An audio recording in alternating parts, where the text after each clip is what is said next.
Oke, baiklah. Selamat malam, Bapak, Ibu, dan rekan-rekan alumni Prasetya yang mulia dimanapun Anda berada ya. Semoga semua selalu sehat pada malam hari ini. Kebetulan saya yang lagi kurang sehat. Saya dapat ini arisan COVID nih ya, lagi isoman di rumah. Laptop saya juga nggak sehat. Jadi sekarang saya pakai handphone ini. Nah, sebelum acara dimulai, izinkan saya memperkenalkan diri dulu. Saya Nia Damayanti dari tim Alumni Network Universitas Prasetya Mulia. Pada malam hari ini, saya ditemani oleh rekan saya, Mbak Dilan Tusmira. Hai Mbak Dilan. Halo, selamat malam semuanya.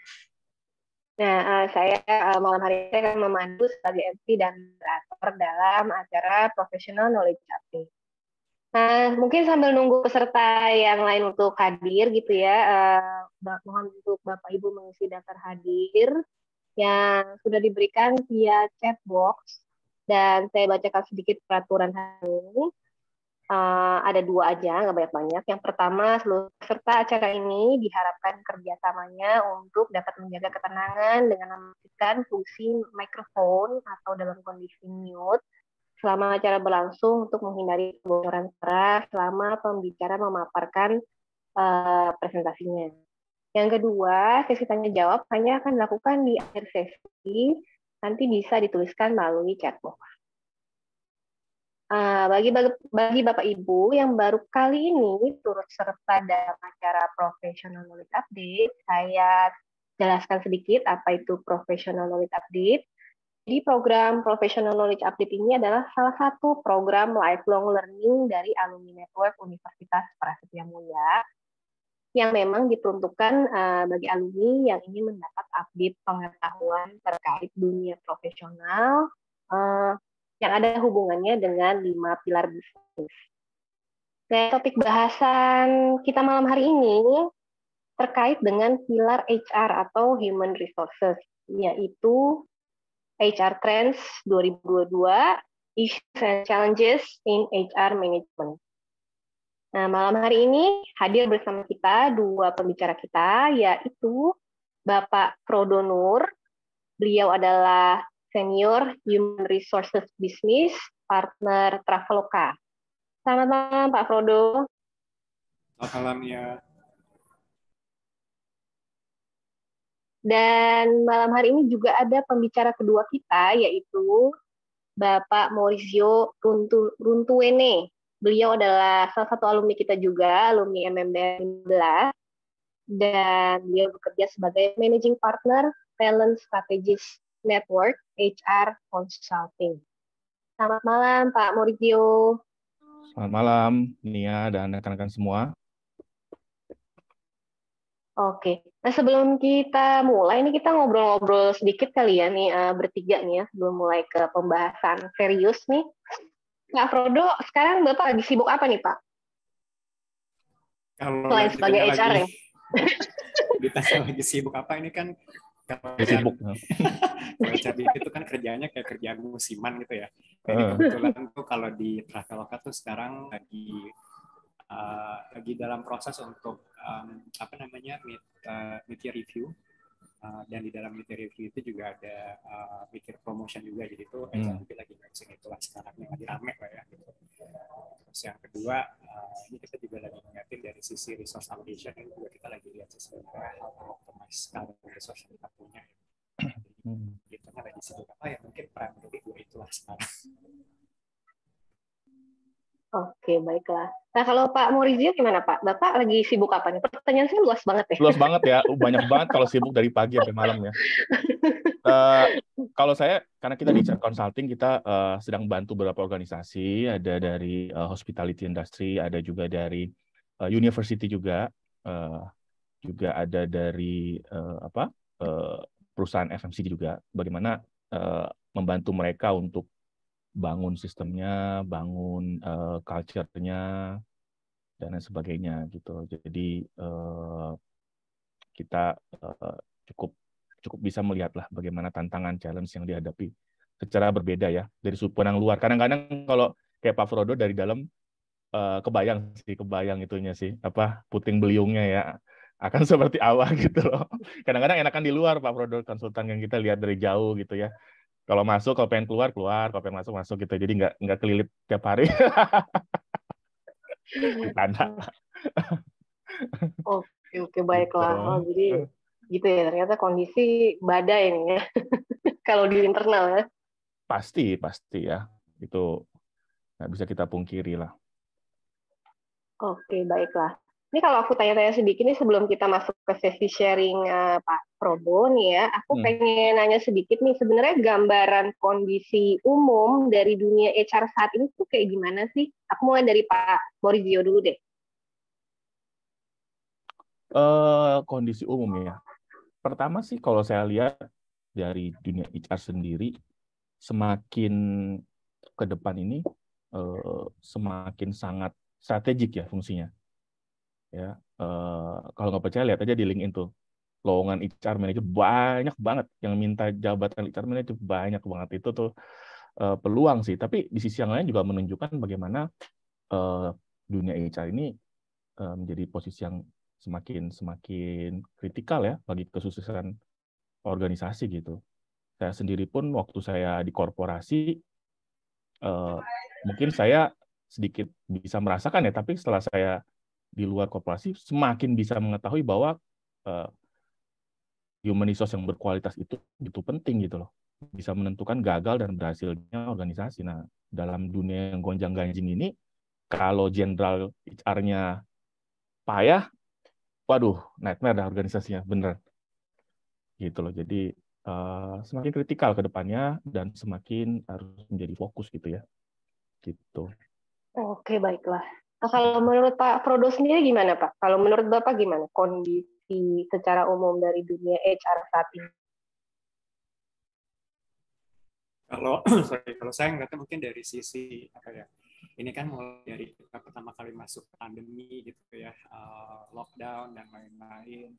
Sekarang bisnisnya udah mulai recover, tapi juga at the same time juga ada macroeconomic situation yang kita juga agak susah gitu ya kontrolnya. Itu kalau ngelihat dari dinamika seperti itu, kalau saya lihat how to manage change itu jadinya penting ya, kayak ngeliatin gitu, kayak ini sebenarnya dalam situasi seperti ini kita harus ngapain gitu kan, harus ngapain, kemudian gimana get everyone on board gitu ya. Itu yang menurut saya jadi challenge lah. Jadi tadi kalau Pak Moritz bilangnya dari sisi strategik ya, saya ngeliatnya memang primarily di situ gitu, yang ngeliatnya gimana navigate around the turbulence, karena kan ini situasi dari kita mulai masuk COVID sampai sekarang kan ya dibilang stabil-stabil amat juga belum ya sebenarnya gitu kan. Jadi itu yang saya lihat jadinya kritikal banget sebenarnya gitu, kayak ngeliatin ya tadi ya dari sisi organization plan mau gimana, org design seperti apa, resource allocation mau kayak gimana, itu jadinya become more and more critical ya kalau saya lihat sih.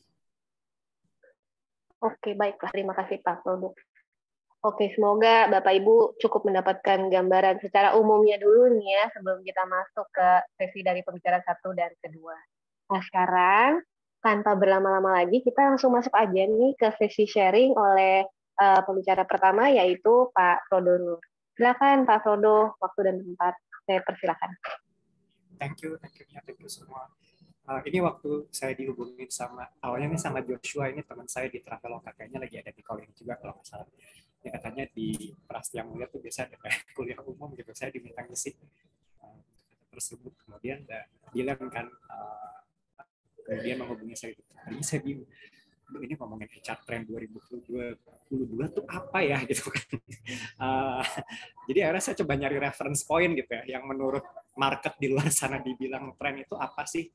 Cuman mungkin dari sekian banyak reference point itu saya coba lihat gitu ya, yang kira-kira relevan buat kami di Traveloka tuh apa sih sebenarnya. Jadi mungkin yang saya kasih snapshot hari ini mungkin lebih ke arah dari sekian banyak tren yang ada, yang kira-kira relevan to us, very close to us tuh yang mana aja. Jadi itu yang coba saya sharing kali ya. Nanti along the way mungkin sambil ada yang mau tanya-tanya silahkan. Ini katanya tadi sesinya santai aja kok, nggak gimana-gimana. Sebentar ya, saya coba share screen dulu.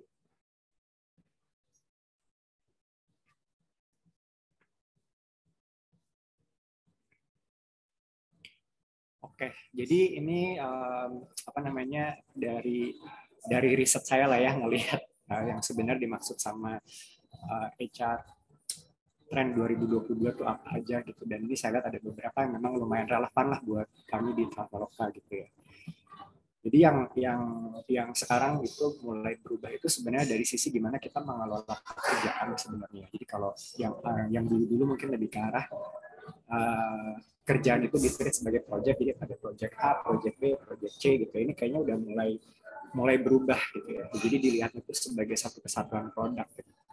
Jadi kalau di Traveloka sendiri tuh kita menganggap ada beberapa produk yang sebenarnya kita tawarkan ke employee gitu ya, kayak misalnya performance management, talent management, rewards, itu adalah produk-produk yang sebenarnya kita tawarkan ke employee internal maupun yang kita coba hire dari luar. Nah, jadi karena approach-nya tadi itu lebih ke arah product centric dan consumer centric, itu memang lumayan evolving gitu ya. Jadi kayak saya mencontoh mungkin dari sisi performance management gitu. Dulu di Traveloka itu untuk running yang namanya performance management cycle, jadi kayak performance calibration dan lain-lain itu dilakukannya 2 kali dalam setahun. Jadi itu ada di tengah tahun. Jadi cycle Januari sampai Juni itu di review. Kemudian nanti cycle dari Juli sampai dengan Desember itu ada review. Jadi setahun 2 kali. Ya. Cuma memang itu kita lihat memang create certain complexity gitu ya. Bukan cuma buat kami di HR gitu. Karena kalau di HR kan bilangnya ini kalau lagi kalibrasi ini kita tutup toko nih sebulan gitu ya. Karena yang diurusin cuma kalibrasi doang gitu. Tapi sebenarnya dari sisi bisnis pun karena exercise-nya lumayan heavy gitu ya. Akhirnya kita lihat mungkin kita perlu simplify gitu. Jadi as opposed to dalam setahun itu 2 kali gitu ya. Ini kita coba bikin jadi 1 kali.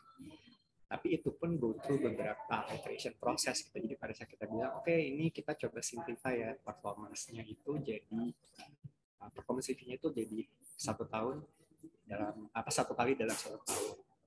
Nah, cuman at the same time kita juga paham nih ada dynamic juga gitu ya, karena dulu. Nah, kebetulan di Traveloka itu antara promotion sama performance cycle tuh nempel. Jadi pada saat ngebahas rating, at the same time juga ngebahas ada yang dipromote atau enggak ya. Nah, pada saat kita pindah ke cycle 1 tahun kan kayak di tengah-tengah ini kayak hilang gitu ya. Orang jadinya ngeliat kok kalau dulu bisa 2 kali promotion dalam setahun, sekarang jadinya apakah cuma 1 kali gitu ya. Nah, karena kita ngelihat the concern itu lumayan valid gitu, dan kita juga ngelihat sebenarnya in the very ideal situation mestinya yang namanya promotion itu tidak harus nempel sama performance sebenarnya gitu. Jadi kita lihat dari sisi performance itu kita pindah ke annual cycle, tapi untuk promotionnya kita tetap jalani di tengah tahun gitu. Jadi itu selalu go through certain iteration gitu ya. Dan ini juga nanti nempel ke rewards misalnya. Kalau dulu kita punya certain, kalau di Traveloka itu performance itu di compensate-nya kan dengan bonus gitu ya. Jadi bonusnya itu juga ada kita bilangnya ada pengalinya gitu. Nah, dengan kita pindah ke annual cycle itu pengalinya jadi seperti apa itu kita consider, sehingga dari sisi reward strateginya juga untuk bonus strategi itu juga jadi berubah. Jadi ini yang saya lihat memang udah dilakukan di Traveloka gitu. Jadi kita melihatnya sebagai satu produk dan itu selalu go through iteration di mana kita continuously improve prosesnya, kita continuously improve produknya. Ini yang pertama. Yang kedua ini mungkin juga yang lumayan jadi hot topic kali ya, hybrid working arrangement nih. Karena sentimennya bisa sangat berbeda, general expectation-nya juga bisa sangat berbeda gitu ya. Jadi waktu dulu sebelum pandemi kan pretty much semua kerja dari kantor gitu ya. When pandemic hit us itu memang nggak kebayang tuh awalnya, ternyata bisa kok kerja itu remote gitu ya, nggak perlu datang ke kantor. Nah, cuman dengan sekarang pandeminya mungkin udah mulai pelan-pelan bergeser ke endemik gitu ya, karena orang udah lebih banyak yang divaksin gitu kan. Kemudian juga proses yang tetap jalan. Misalnya kita ngelihat sebenarnya dari sisi point of view-nya company itu tuh kita ngelihat sebenarnya lebih banyak hal yang sebenarnya bisa lebih bisa lebih efektif, lebih efisien kalau misalnya ketemunya tuh tatap muka gitu. saya ngambil contoh, mungkin saya tuh bisa lumayan ngerasain bedanya gitu ya. Kalau dulu sebelum pandemi masih kerja bareng-bareng tuh kayak mungkin tinggal colek temen gitu ya, yang kerja bareng di satu project atau di satu produk, ya itu selesai gitu kan. Tapi kalau misalnya kita hybrid, bukan hybrid sorry, kita work from home total gitu ya, itu kan benar-benar harus ngejadwalin waktu gitu ya. Terus kadang-kadang komunikasi via virtual kayak begini juga suka suboptimal gitu ya. Ada aja gitu yang salah dipahami misalnya atau enggak karena artikulasinya nggak jelas dan lain-lain, itu agak kurang maksimal. Nah, cuman Traveloka juga menyadari gitu at the same time dari sisi employee juga apa ya istilahnya, memang ada kebutuhan yang mungkin lebih mudah di manage kalau memang that flexibility is provided gitu. Makanya kita coba strike the balance lah ya antara kebutuhan personal sama interestnya company juga gitu. Jadi kalau di kita nih sejak mungkin kalau saya nggak salah 2 bulan yang lalu tuh udah mulai diminta untuk kerja hybrid, jadi 3 hari dari kantor, kemudian 2 hari lagi dari rumah. Ini yang kita coba lihat lah ya antara kebutuhan dari sisi employee seperti apa, kemudian di sisi lain kebutuhan kita sebagai korporasi seperti apa gitu. Jadi ini yang kita lakukan di topik yang kedua. Nah, yang ketiga ini yang tadi mungkin saya sempat ngobrol tentang resource allocation gitu ya. Ini saya ngambil contoh sebenarnya exercise yang belum lama aja dilakukan di kita bilangnya kalau di Traveloka itu people operation kalau di HR. Jadi kita lihat saat ini kan kita lagi melihat lah ya apakah sebenarnya kita perlu, misalnya apakah kita perlu heavily hire dari luar, apakah sebenarnya resource yang ada di dalam ini udah cukup. One of the implication yang tadinya kita build lumayan heavy tim di talent acquisition, ini jadinya dari sisi load ini banyak berkurang sebenarnya.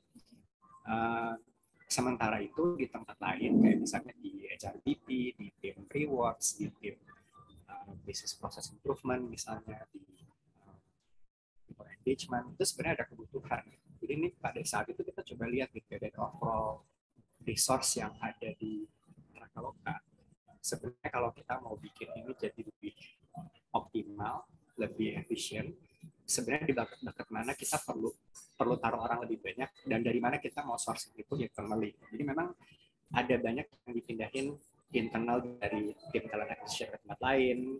Contohnya saya di HR itu saya dapat 2 tambahan tim member, itu asalnya dari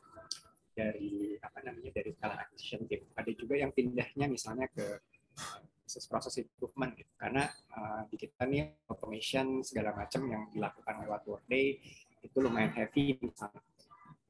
Jadi kita butuh resource di sana. Jadi kita mulai coba ngelihat gitu sebenarnya dengan resource yang ada sekarang, mungkin kita memang nggak perlu hire dari luar gitu ya, tapi kita coba lihat internally di mana kita harus prioritize. Di situ mungkin kita harus taruh resource lebih banyak. Jadi kita bisa pindah-pindahin gitu kan.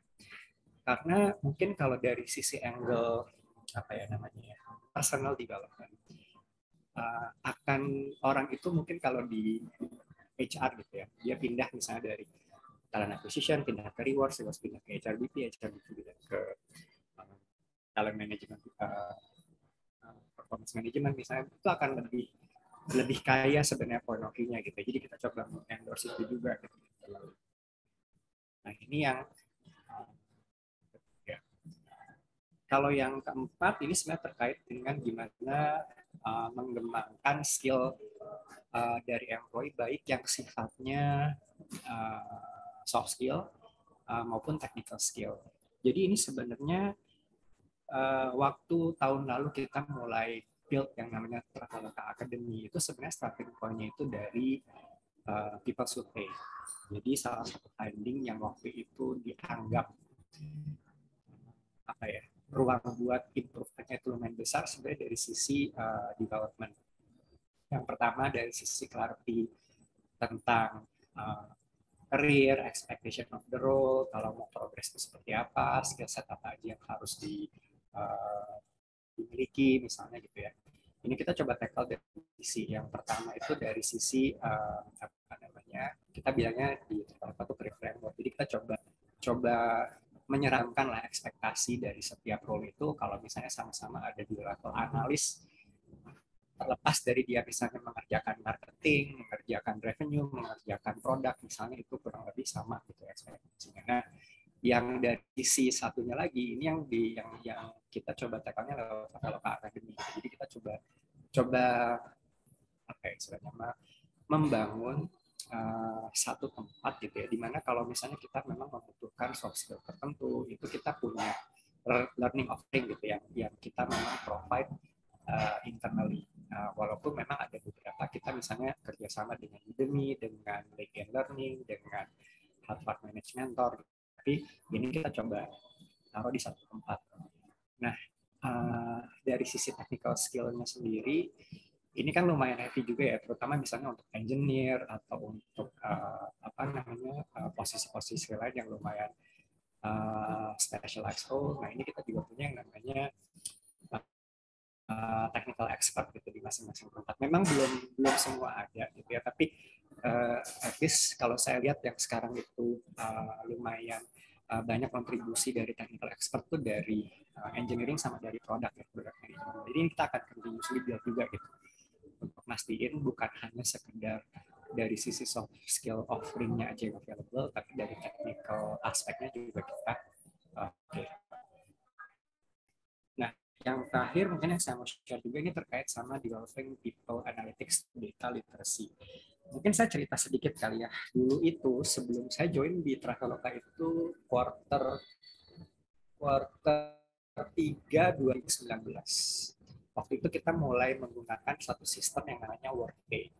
Jadi itu sebenarnya kalau di HR itu kan ada banyak sistem, ada pakai PeopleSoft, ada yang pakai Workday, ada yang pakai yang lain. Nah, sebelum itu konon kabarnya segala macam data itu di manage lewat G-Sheet, lewat ya semua dokumen-dokumen yang sebenarnya sifatnya standalone dan sangat apa istilahnya prone to error lah gitu. Nah, sehingga pada waktu itu akhirnya di 2019 akhir kita coba menggunakan Workday itu sebagai ya kita bilangnya single source of truth lah yang terkait sama people related item. Dan itu pun gone through beberapa kali iteration yang tadinya cuma bisa ngelihat organization structure gitu.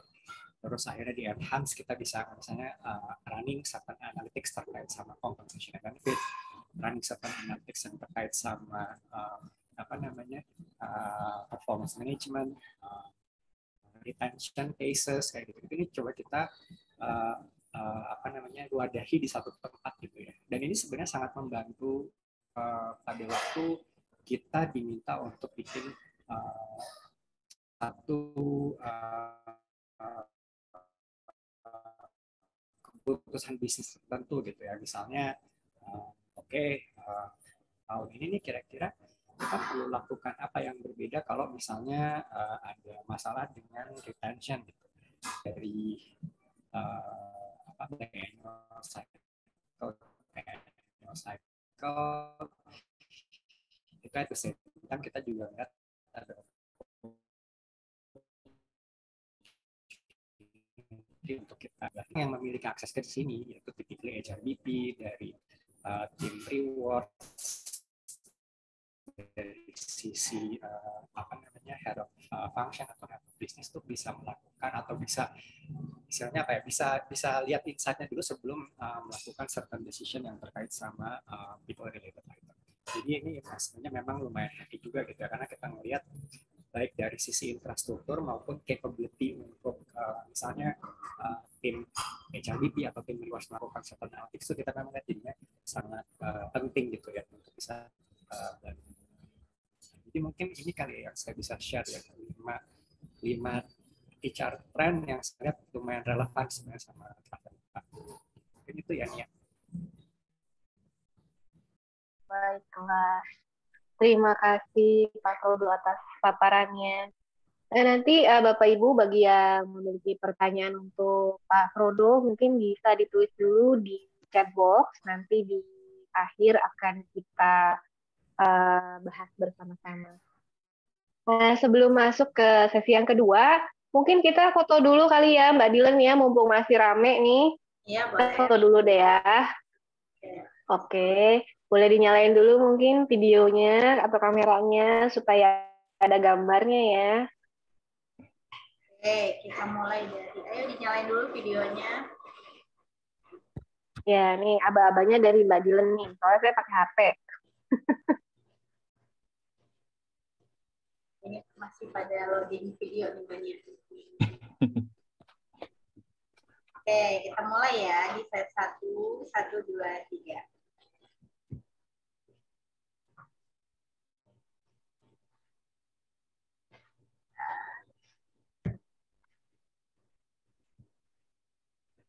Ke slide 2. 1, 2, 3.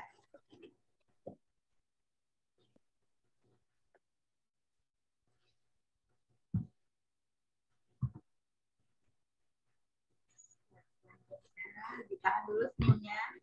Ini masih banyak yang pada off. Ya, malu-malu kan ya. Masih di jalan.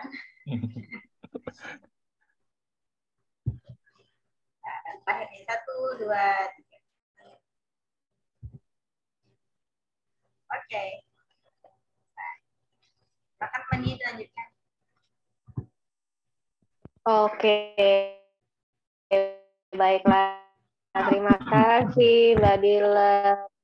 Masuk ke sesi pembicara kita yang kedua, yaitu Bapak Maurizio. Silakan Pak Maurizio, waktu dan tempat saya persilakan nih Pak. Oke. Saya coba sharing dulu ya, sebentar.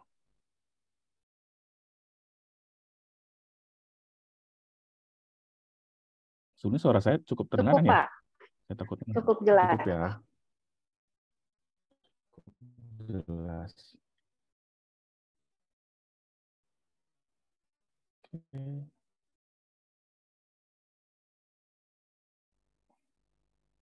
Udah kelihatan ya presentasinya ya? Sudah Pak. Oke. Selamat malam rekan-rekan HR bersama rekan-rekan semua. Jadi materinya tadi seperti sampaikan Pak Frodo tadi menarik banget ya. HR Trends 2022 sebenarnya sih kita di pertengahan 2022 ya, udah mau akhir sebenarnya. Makanya kita kan lebih banyak bahas mengenai isu and challenge-nya kan seperti apa sih gitu ya. Kita sama-sama bisa ngerasain, tapi tantangan yang kita hadapi secara operation, saya yakin rekan-rekan HR juga bisa ngerasain. Saya coba bagaimana mengkristalisasi itu dan jadi pembelajaran kita bersama gitu. Saya akan ambil bahan dari pengalaman saya dalam menghandling beberapa klien kita dari berbagai organisasi. Tadi saya sudah sempat sampaikan di awal, hospitality juga ada gitu. Dan banyak juga request dari klien ke kita yang kurang lebih sama, sehingga kita bisa dapat gambaran, di pasar, di bisnis itu kejadian seperti ini sih. Nah, kita sebagai HR, kunci sukses yang paling penting adalah bagaimana kita bisa match dengan kebutuhan bisnis. Itu dulu, jadi kita mindset kita yang paling pertama. Kalau kita lihat semua bisnis pasca pandemi ini, atau saya udah bisa bilang pandemi udah mulai berakhir ya, tadi udah bilang recover ya. Setidaknya akan ada 5 proses yang akan dilalui sebuah organisasi. Masing-masing organisasi sesuai dengan kekuatan, kemampuannya dia, mungkin bisa ada di fase-fase yang berbeda. Tapi paling pertama adalah banyak sekali organisasi bisnis yang mulai redefine lagi bisnis plan mereka, gitu ya. Saya ambil contoh AirAsia. Saya dulu sempat bekerja di AirAsia beberapa tahun yang lalu. Nah, AirAsia sekarang itu dari bisnis airlines dia masuk ke super apps. Karena ya tadi namanya bisnis, dia untuk bisa survive dia harus bisa mengikuti perubahan kebutuhan customer dan bagaimana dia bisa generate profit juga ya. Bagaimana dia bisa capture kebutuhan customer yang terus berubah-berubah gitu. Banyak bisnis juga restoran yang tadinya hanya buka outlet, sekarang udah jualan di pinggir jalan, misalkan kayak gitu ya. Dulu saya di Mandarin Oriental yang tadinya luxury hotels, kita juga jualan bento box gitu ya, makanan dalam kotak gitu kan, bisa kirim secara online juga, buka online store juga gitu. Jadi nggak bisa nggak dalam situasi yang tidak menentu ini, setiap organisasi yang mau survive harus di-define bisnisnya gitu. Kemudian setelah di-define bisnis, apa tugas kita HR masuk, kita juga mulai mendesain organisasi. Tadi Pak Frodo sempat kasih gambaran bagaimana dia mulai melihat resource allocations gitulah. Mana structure yang perlu bisa diefisiensikan, mana yang mungkin tidak perlu, mana yang masih butuh, mana yang mungkin perlu di-enhance, dan lain sebagainya. Kemudian nggak kalah penting, tadi sempat bicara juga mengenai kita realign lagi nih. Setelah bisnis plan berubah, setelah kita desain organization structure, kita harus bisa menyelaraskan lagi. Kenapa? Karena kunci sukses dari sebuah performance management, makanya tadi sempat disebutkan berkali-kali mengenai calibration, adalah keselarasan dengan pencapaian business goal. Kalau tanpa keselarasan, performance management itu bisa dibilang useless, ya, nggak ada guna. Jadi performance management yang mampu selaras dengan business goal itulah performance management yang terbaik, apapun bentuk teknologi yang digunakan dan lain sebagainya. Buat saya itu kalau ditanya ke saya, ya. Kemudian kita rebuild lagi sistemnya, HR policy-nya kita bangun lagi. Dulu mungkin nggak ada hygiene factor, sekarang mungkin ada persyaratan terkait hygiene misalkan seperti itu. Ya, tadi ada juga mengenai working arrangement dari rumah hybrid ya, atau dari office. Ya, apakah jam kerja masih berlaku dan lain sebagainya. Jadi sistem policy proses juga kita harus rebuild lagi. Ya, dan terakhir kita dari segi bisnis at the end adalah bagaimana dia bisa recover lagi. Recover apa? Sales sama productivity-nya. Nah, kelima proses ini harus bisa diakselerasi secepat mungkin. Dan fungsi rekan-rekan semua, terutama dalam bidang HR, menjadi sangat kritikal karena sangat melibatkan bagaimana kita memobilisasi semua unsur-unsur organisasi untuk bisa menjalankan ini. Ya, mulai dari rekrutmen, bagaimana dari performance management, bagaimana dari HR policy, ya kan, bagaimana kita juga handling resources dan lain sebagainya. Ya. Ini gambaran secara bisnis supaya kita tahu kita dari posisi mana, gitu. Nah, saya akan masuk ke beberapa isu yang buat saya lihat di lapangan menjadi sebuah challenge dari berbagai bisnis dan bagaimana HR bisa membantu menyelesaikan isu-isu tersebut, ya. Nah, ini dulu nih. Ini ada 3 gambar. Organ organisasi yang kuat, tapi yang fast and agile, kayak Bruce Lee nih, ya. Jadi kalau kita lihat pengalaman kemarin, semakin berorganisasi jatuhnya akan semakin sakit, gitu, karena krisis itu membuat sendi-sendi organisasi itu benar-benar diuji. Ya, ada pepatah yang bilang semakin besar kita akan jatuhnya akan semakin sakit. Ya, jadi fleksibilitas, agility, kecepatan itu menjadi sangat penting. Bukan yang besar yang memakan yang lemah, tapi yang cepat memakan yang lambat. Jadi dalam kompetisi ke depannya, kecepatan, agility menjadi hal yang penting. Jadi jadilah Bruce Lee di organisasi manapun yang rekan-rekan ada saat ini, ya. Cepat, strong juga, ya, dan agile, lincah. Agile itu bukan hanya cepat tanpa arah, tapi lincah. Itu juga jangan sampai kita salah mengartikan itu, ya. Nah, yang pertama adalah priority managing manpower cost aggressively. Kenapa? Karena manpower cost atau biaya ketenagakerjaan itu meningkat luar biasa selama beberapa tahun terakhir. Kalau tadi saya dapat data UMP DKI itu 38% dari 2017 sampai 2022. Dari 2012 sampai 2022 itu 203,6% meningkatnya. Nah, bisnis tidak bisa catch up dengan seperti itu, gitu loh. Oleh karena itu, apapun bisnis kita berada saat ini, nggak bisa enggak manpower cost-nya mulai harus menjadi perhatian. Apapun. Saya pernah bekerja di luxury hotel, luxury, ya. Jadi dia sangat mengandalkan service yang sangat intens. Tetap manpower cost menjadi suatu hal yang penting. Banyak startup yang mulai memperhatikan ini dan bisa menjadi faktor juga kegagalan, ya, startup yang tidak berhasil karena tidak mampu menghandle manpower cost. Ya, jadi bisa dibilang sebagai HR, kalau kita mau berperan lebih kepada bisnis, kita harus bisa mengelola ini. bisnis ada dalam posisi ketidakpastian yang sangat tinggi. Ya, supply and demand-nya, customer bisa ada, bisa enggak, karena kepolisinya yang berubah-berubah, supply chain antar negara ya, yang juga terhambat oleh karena berbagai isu makro, politik, dan ekonomi. Kemudian juga karena organisasi sudah sempat dulu mengalami pengurangan banyak orang, sekarang harus rehiring. Nah, rehiring ini juga ada biaya dan ternyata besar. Ada yang pakai hunter, ada yang nggak pakai hunter, tetap sangat membutuhkan biaya yang besar. Terus tadi juga saya sempat sebutkan mengenai talent shortage. HR manager sekarang banyak banget dibutuhin. Ya, banyak banget dibutuhin. Kita banyak, kalau saya di consultant kita ada divisi headhunting, yang paling dibutuhin tuh HR manager gitu loh. Cari HR manager dong gitu loh. Jadi bagaimana kita bisa melihat HR ini menjadi suatu critical positions ya dalam situasi seperti ini.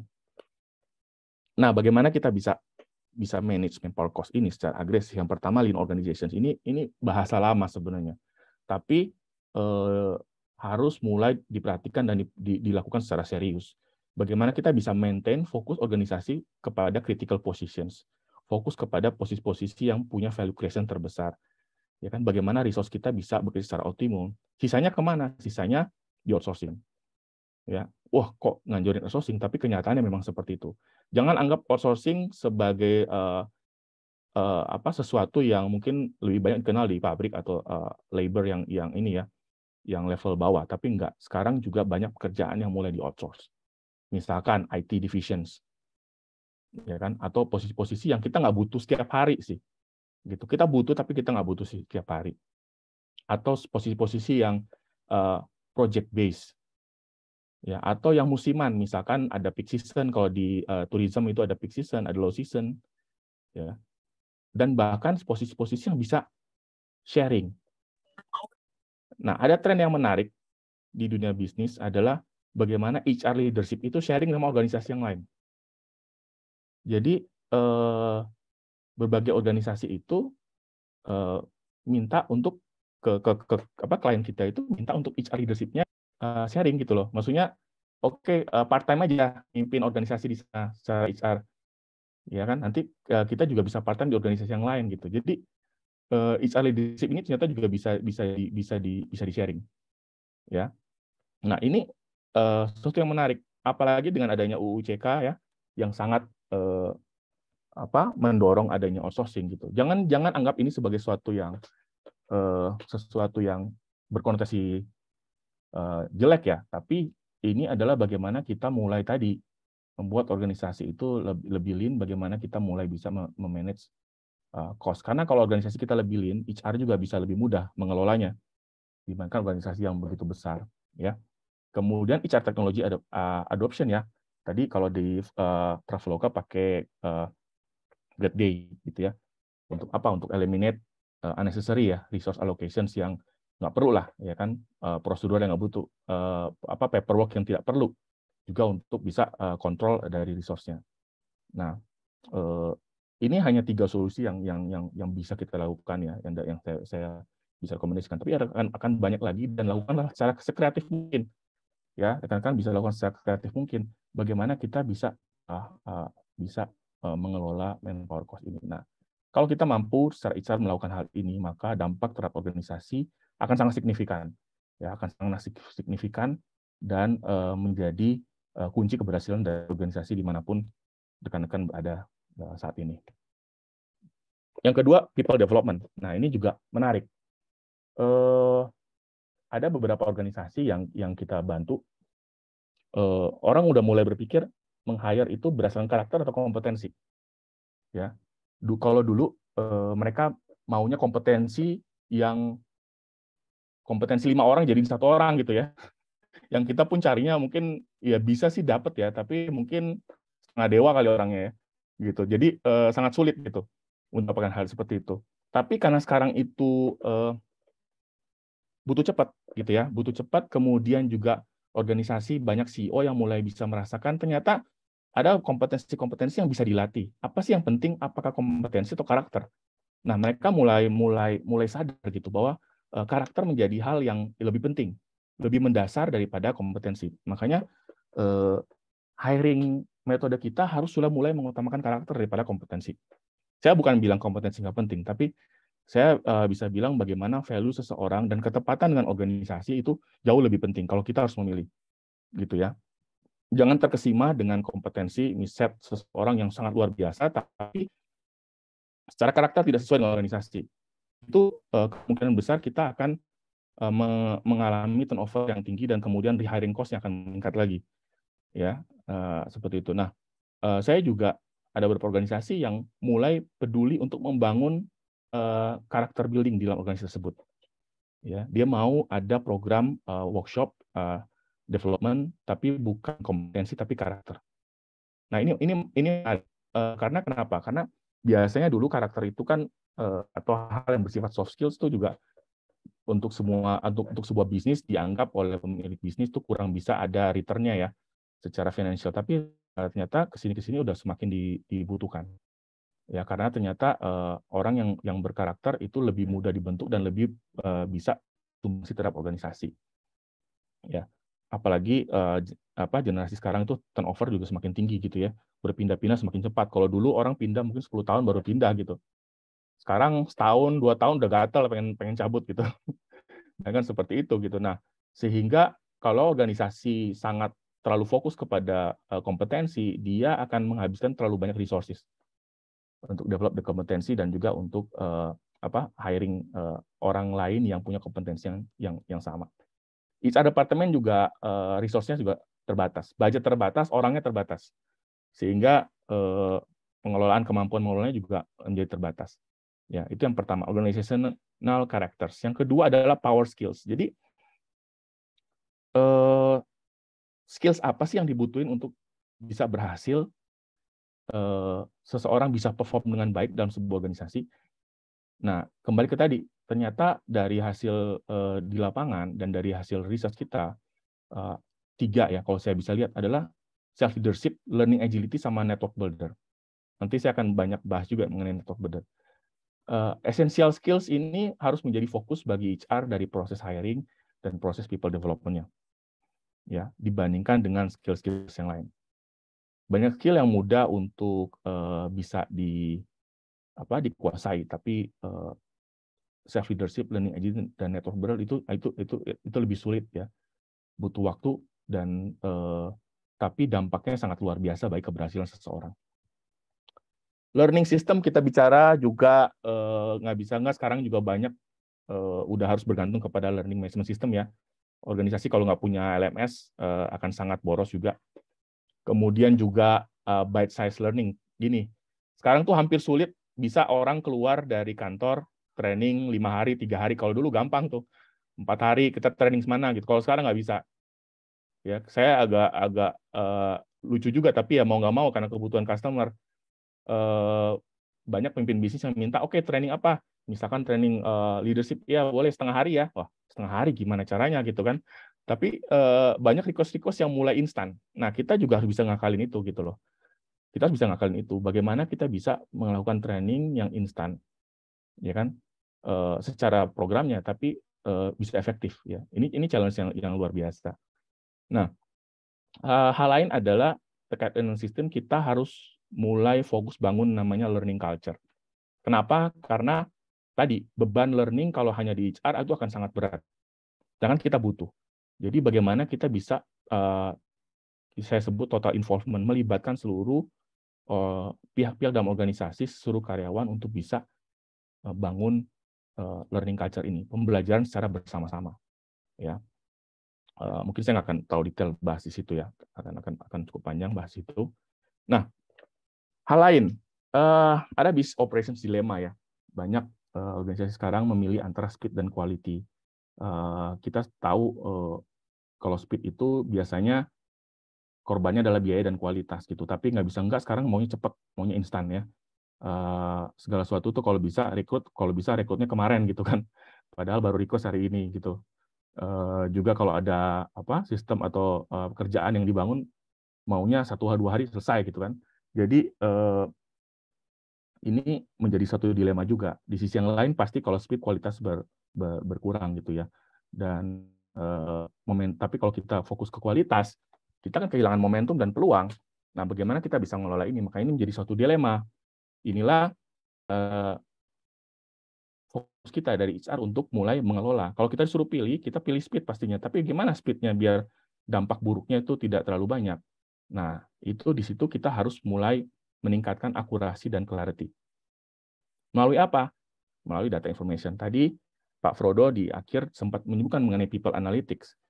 Ya. Nah, people analytics ini adalah sesuatu yang bisa kita gunakan, data informasi kita gunakan untuk bisa meningkatkan akurasi dan clarity. Jadi cepat tapi bukan ugal-ugalan. Ya. Agility itu cepat bukan ugal-ugalan, lincah tapi tepat sasaran. Nah, kuncinya ada dua tadi. Yang pertama, akurasi dan clarity harus ditingkatkan melalui data informasi, pemanfaatan data dan informasi. Yang kedua adalah alignment dengan business goal. Kalau kedua hal ini bisa kita kelola dengan baik, maka kecepatan yang kita inginkan itu tidak tabrak sana, tabrak sini. Gitu ya. Nah, kalau kita bicara HR product yang selanjutnya adalah data-driven decision making. Bagaimana kita mengambil keputusan apapun berdasarkan data. Measure semua proses yang kita miliki, harus ada ukurannya. Ya, stop guessing game. Jadi stop tebak-tebakan gitu. Kalau dulu kita ngambil keputusan di HR, mungkin kurang komunikasi gitu kan, atau mungkin kurang training ini, atau tebak-tebakan gitu. Nah, sekarang kita udah harus main data. Tapi ingat, jangan juga mengambil data yang mentah ya. Data itu harus diolah. Dan nggak bisa data itu tanpa people juga tidak ada artinya. Tadi saya tulis di sini adalah you cannot just hand over data. Data doesn't provide solutions, people do.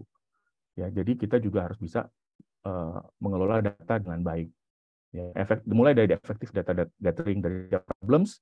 Kalau kita menemukan sebuah problems, kita cari dulu data apa dari problem ini. Kemudian kita ubah, kita olah menjadi bisa dilihat. Kita visualisasikan ya melalui diagram dan sebagainya. Banyak sekarang aplikasi yang bisa memvisualisasikan data. Baru di situ kita ambil decisions. Nah, yang kedua, kalau kita mau data driven decision making adalah business driven. Ya, tetap harus semua dalam koridor bisnis. Kita harus mulai membangun business acumen yang merata dari seluruh organisasi. Seluruh karyawan yang ada di organisasi harus bergerak dalam pace yang sama. Nah, bagaimana mereka bisa bergerak dalam pace yang sama? Maka kita harus punya data yang sama, business acumen yang sama. At least kita tahulah, semua orang tahulah, kita tuh dapat cash dari mana sih? Kita untung dari mana gitu loh. Nah, ini menjadi menarik yang bisa kita kembangkan menjadi program HR, mungkin di rekan-rekan sekalian. Bisa kembangkan kalau ada program training, program development, bagaimana membangun business acumen terhadap bisnis yang spesifik yang rekan-rekan lakukan ya. Dulu saya di AirAsia juga seperti itu. Ada bisnis airlines, kita bangun pemahaman airlines bisnis kepada seluruh karyawan tanpa terkecuali, mau divisi apapun, departemen apapun harus mengerti. Kalau bisnis airlines itu untungnya dari mana sih? Gitu ya. Nah, seperti itu kira-kira.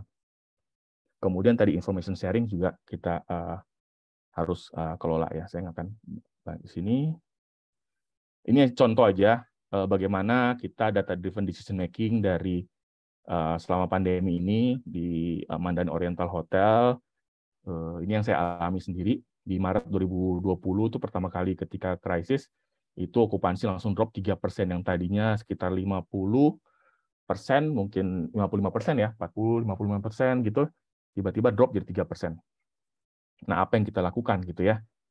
Apa yang kita lakukan di sisi yang lain, pemerintah tuh berubah-berubah dari segi regulations-nya, ya kan? Terus kita juga banyak standar-standar baru nih kepada tamu dan juga kepada colleagues gitu ya. Kemudian ada mulai cost cutting nih, karyawan mulai dikurangi dan sebagainya gitu ya.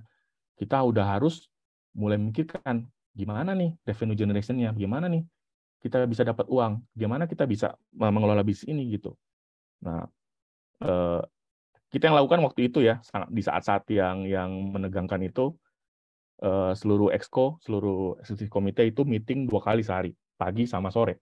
Kebayang ya, meeting pagi, meeting sore, meeting pagi, meeting sore. Mungkin kalau di bisnis lain, meeting exco-nya mungkin seminggu sekali atau 2 minggu sekali. Kalau kita 2 kali dalam sehari. Gitu. Demi apa? Supaya kita bisa dengan cepat mengambil keputusan atas data informasi yang terbaru. Dan keputusan itu diambil secara komite. Untuk apa? Meningkatkan kualitas keputusan kita. Nah, dan sampai kita di bulan Agustus 2020 itu mulai bisa ngembaliin lagi okupansi ke 30%. Ini just praktis yang pernah saya lakukan ya, supaya rekan-rekan juga dapat gambaran bagaimana kita the power of data-driven decision making, gitu ya. Di startup saya juga bisa sharing ya, dulu waktu di Fasham Group ini juga startup, bagaimana kita punya masalah bisnis, tapi waktu itu BOD-nya tidak bisa menemukan solusinya seperti apa. Dan suatu waktu saya datang ke lapangan, mengadakan assessment untuk supervisor, ternyata masalah yang dibicarakan oleh BOD dan solusi yang dicari yang nggak dapat itu, diketahui root cause-nya apa oleh supervisor dan dia sendiri tahu solusinya apa. Waktu itu masalahnya mengenai distributions ya, jadi ada truk antrian truk yang begitu besar ketika kita di cornmeal-nya ya. Jadi Fasham itu bergerak dalam bidang agriculture gitu ya. Nah, sini saya cuma mau menggambarkan kepada rekan-rekan sekalian gitu bagaimana data hambat dari bawah sampai ke atas itu bisa mengakibatkan keputusan bisnis yang tidak tepat sasaran atau bahkan kerugian bisnis yang luar biasa. Ya, ini pentingnya data driven dari decision making. Next, ini menarik. Bicara prioritas selanjutnya adalah bagaimana kita bangun social capital. Sekarang kan lagi ramai collaborations dan sebagainya. Ya, kita kan kalau ngukur dulu kesuksesan sebuah bisnis, seseorang itu dari IQ-nya seperti apa sih? Ya kan, EQ-nya seperti apa sih? Nah, di era yang semakin cepat, ya, era kedepannya yang kita butuhkan itu adalah yang disebut dengan social cohesions, atau dalam tataran organisasi disebut sebagai social capital. Ada quotes yang bilang network is your network, gitu ya. Jadi harga kita dinilai bagaimana kita membangun network. Nah, itu udah harus menjadi fokus di HR juga gitu loh. Karena organisasi yang berhasil ternyata bukan karena banyak karyawan yang pinter-pinternya, tapi karyawan-karyawan yang mampu berkolaborasi di dalamnya. Sehingga social capital dari organisasi itu menjadi satu kunci yang penting untuk keberhasilan organisasi itu. Organisasi apapun ya, mau startup, mau organisasi yang tradisional ya, komoditis dan lain sebagainya. Kata-kata seperti kolaborasi, bagaimana kerjasama, membangun network satu sama lain. Karena kenapa? Social capital yang baik membuat informasi sharing itu menjadi efektif. Kolaborasi menjadi seperti cairan pelicin ya dalam organisasi, sehingga organisasi itu tadi bisa lebih cepat, bisa lebih fleksibel, bisa lebih efektif. Ya, jadi ini mungkin masukan saya untuk performance management ke depannya. Kita udah harus bisa ngukur namanya social cohesion dan social capital.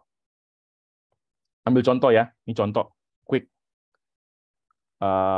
Kalau kita lihat organization structure kan, rekan-rekan pasti melihat secara umum seperti ini ya.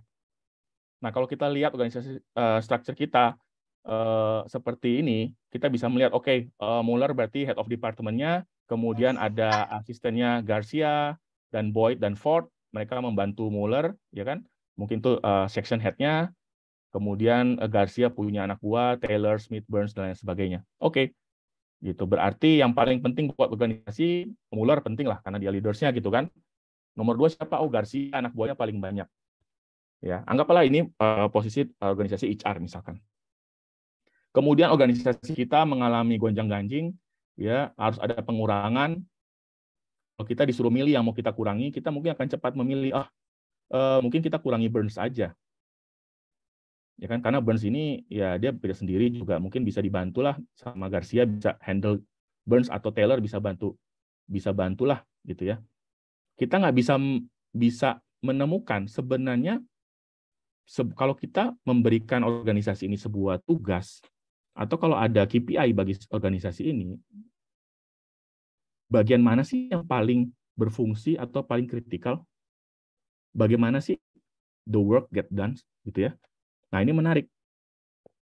Kalau kita nanti assess social capital dari organisasi tersebut, network-nya kita assess, maka the real structure adalah seperti yang sebelah kanan, di mana kita bisa melihat bahwa apapun pekerjaan atau tugas yang diberikan kepada departemen ini, ternyata semuanya membutuhkan burns.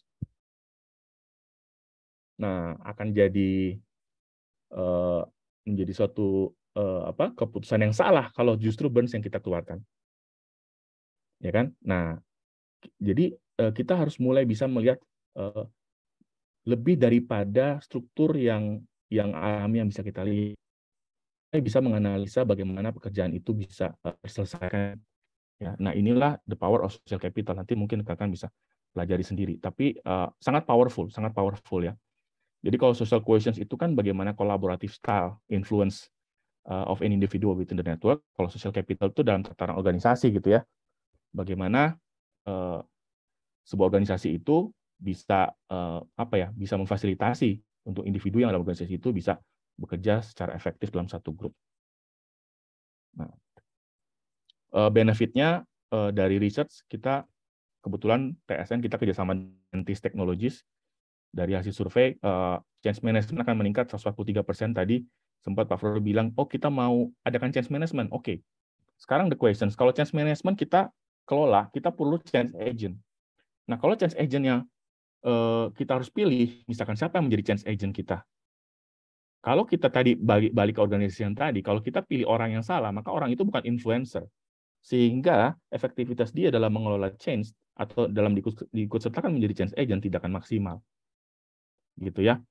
Nah, kalau change management kita kelola dengan baik, maka revenue atau return-nya akan meningkat. Ya, individual performance team-nya juga akan meningkat. Kenapa? Rekan kan bisa lihat kalau tadi saya ambil organisasi contoh yang tadi ya, bahwa the true leaders itu bukan Garcia tapi si Burns, gitu ya. The true leaders itu orang yang paling memimpin organisasi itu secara tidak kelihatan itu bukan Garcia kalau kita lihat organisasi tadi. Kita harus bisa menemukan siapa sebenarnya orang-orang yang kritikal dalam sebuah organisasi. Going further dari sekedar performance management menilai angka-angka, tapi lebih jauh daripada itu kita harus bisa melihat seberapa influence yang bisa diberikan oleh seseorang dalam organisasi itu. Kontribusinya sebesar apa ya? Ini mungkin saya nggak akan banyak bahas. Kemudian benefitnya managing ya mesti knowledge transfer, leadership-nya akan meningkat efektivitasnya. Kenapa? Bayangin kalau kita misalkan mau promote seseorang, kita hanya nilai dari kompetensi dia sebagai leaders. Oke, kita mungkin pilih si A gitu ya. Tapi dia kompetensi sebagai leaders bagus, tapi dia nggak punya pengaruh gitu. Padahal leadership it's about influence kan. Seperti itu. Nah, bayangkan kalau kita mampu memilih orang yang kualitas leadership-nya bagus dan dia juga punya pengaruh. Ya. Penerapan dalam HR seperti apa? Talent management, identify high potential talent akan lebih efektif. Kita akan memilih orang yang tepat, mempromot orang yang tepat. Succession planning juga demikian. Ya, individual development plan kita nggak fokus hanya pengembangan kompetensi, tapi bagaimana juga mulai fokus ke pengembangan social cohesion. Kemudian leadership development juga akan fokus ke arah sana. Performance management ketika kita mendesain intervensi pengembangan seseorang, ya bagaimana kita juga mulai bisa memotret organisasi dan juga mulai fokus kepada pengembangan social capital-nya. Kita juga bisa menganalisa mana yang burnout sama turnover dari organisasi. Posisi yang burnout itu di sisi yang mana sih? Kalau kita lihat misalkan ya organisasi kita turnover tinggi nih, ya kan, terus dia bilang burnout, kita kan harus bisa lihat burnout itu di sisi yang mana gitu ya kan. Nah, kemudian organization development juga terkait organization design, change management seperti apa, dan culture development gitu. Kayaknya saya terlalu cepat ya, mudah-mudahan nggak terlalu cepat, nanti kita bisa tanya jawab lebih lanjut gitu ya. Terakhir saya cuma bisa bilang gini sih, jadi dalam setiap masalah itu ada opportunity ya, dan krisis ini tuh opportunity-nya besar banget karena kita meriset segala sesuatu. Jadi kalau rekan-rekan semua dalam sebuah bisnis ada program-program yang yang harus dijalankan yang dulu nggak bisa dijalanin, sekarang saatnya sebenarnya. Kalau kita merasa dulu organisasi terlalu gemuk, mau kita bikin lebih efektif, sekarang saatnya gitu. Kalau kita mau ngubah sistem performance management kita, sekarang saatnya, ya kan? Mumpung performance susah diukur gitu kan. Ya, kalau kita mau mengubah sistem HR, sekarang saatnya. Jadi jangan kehilangan momentum ini gitu. Anggap pandemi ini sebagai momentum kita benar-benar mengubah organisasi kita, mengubah cara pendekatan kita terhadap human resource management, sehingga kita bisa benar-benar mendapatkan organisasi yang lebih cepat, lebih sehat, dan lebih bisa mencapai tujuan-tujuan bisnisnya. Gitu. Itu aja dari saya balikin ke Mbak Nia ya. Thank you ya semua. Oke, baiklah. Terima kasih Pak Maurizio. Wah, ini pemaparannya saya berasa kayak balik lagi ke kelas. Ya, sorry ya kecepatan. Luar biasa nih. Nggak tahu kecepatan ya. Enggak kok. Kalau buat saya sih nggak kecepatan ya. Okay. Tapi ini padat banget nih. Saya juga bingung mau mulai dari mana. Oke, baiklah. Sekarang kita langsung masuk ke sesi tanya jawab aja nih ya. Udah ada beberapa pertanyaan nih dari Bapak Ibu sekalian. Saya coba bantu bacakan saja. Okay. Ini pertanyaan yang pertama ada dari Bapak Odira. Menurut beliau itu ya menarik tuh tadi tentang yang mendahulukan antara kompetensi dan karakter. Nah, metode rekrutmen yang menunjukkan seleksi terhadap karakter itu seperti apa? Apakah ada tools yang bisa menilai karakter yang dibutuhkan oleh organisasi? Mungkin ini bisa ditanyakan kepada dua pihak kali ya. Kalau misalkan di Pak Frodo, mungkin pakai tools apa gitu di Traveloka. Kalau misalkan Pak Maurizio, mungkin referring ke tools apa. Silakan Pak. Mau dari Pak Frodo dulu atau dari Pak Maurizio dulu boleh?